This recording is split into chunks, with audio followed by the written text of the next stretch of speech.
نحمدہ ونصلی ونسلم علی رسولہ النبی الکریم۔ آج کی گفتگو میں ذہنی اذیت، ذہنی پریشانی، ذہنی غم سے نجات کا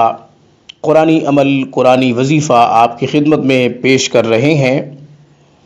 وہ لوگ جو اپنے دماغ کے اوپر کسی پریشانی کو سوار کر لیتے ہیں، ڈپریشن کا شکار ہو جاتے ہیں،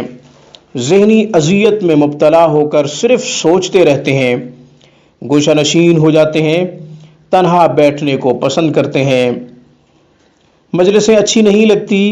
یا پھر اپنے مشغلے کو چھوڑ دیتے ہیں، دن رات ایک کرب میں مبتلا ہوتے ہیں، ان کو انشاءاللہ یہ وظیفہ اس کیفیت سے نکالے گا، اس کنڈیشن سے نکالے گا، اس ذہنی اذیت اور ڈپریشن سے نکالے گا انشاءاللہ۔ یہ وظیفہ مددگار ثابت ہوگا۔ وہ لوگ جو کوئی پریشانی اپنے ذہن کے اوپر سوار کر لیتے ہیں، پھر سوچتے رہتے ہیں، یہاں تک کہ ڈپریشن کا شکار ہو جاتے ہیں، کسی خاص مسئلے میں الجھ کر گوشہ نشین ہو جاتے ہیں، تنہائی میں بیٹھے رہتے ہیں، چار بندوں میں بیٹھنا ان کو اچھا نہیں لگتا، ان کی ایک اپنی زندگی ہوتی ہے، کاروبار چھوڑ دیتے ہیں، نوکری میں دل نہیں لگتا، بلکہ کوئی بھی ایکٹیویٹی ان کی نہ ہونے کے برابر ہوتی ہے۔ ان کو ذہنی اذیت سے نکالنے کے لیے یہ قرآنی عمل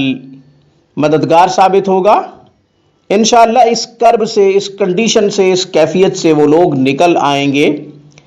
جو لوگ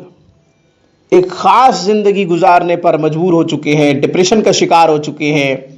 اس کنڈیشن سے نکلنا چاہتے ہیں مگر ان کے پاس کوئی راستہ نہیں ہے، نیورو سرجن کو بھی دکھا چکے ہیں، اس کے باوجود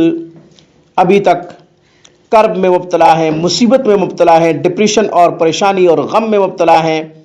ذہن پر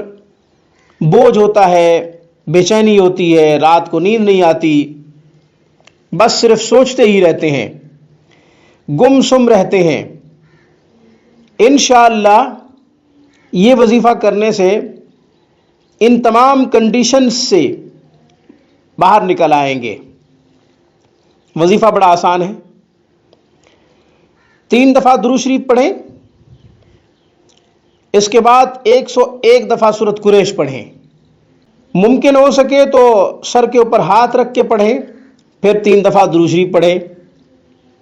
اگر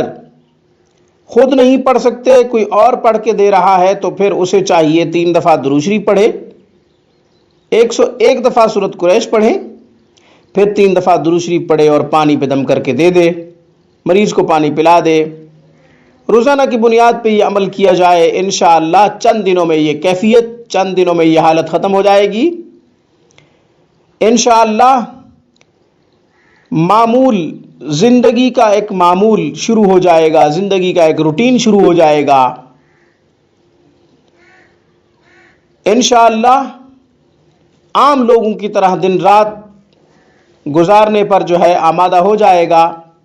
مجلس بھی اچھی لگے گی، 4 بندوں میں بیٹھنا بھی اچھا لگے گا، گوشہ نشینی بھی ختم ہو جائے گی، اللہ کے فضل سے رات کی نیند بھی نصیب ہو جائے گی۔ مجھے اس پیغام کے ساتھ اجازت دیجیے کہ جب بھی کوئی مصیبت پریشانی لاحق ہو، سجدہ ریز ہو کر اپنے رب کو پکاریں اور اپنے تمام مسائل کا حل صرف اور صرف قرآن و سنت سے تلاش کریں۔ رجوع اللہ ہمارے تمام مسائل کا حل ہے۔ میری طرف سے السلام علیکم ورحمۃ اللہ وبرکاتہ۔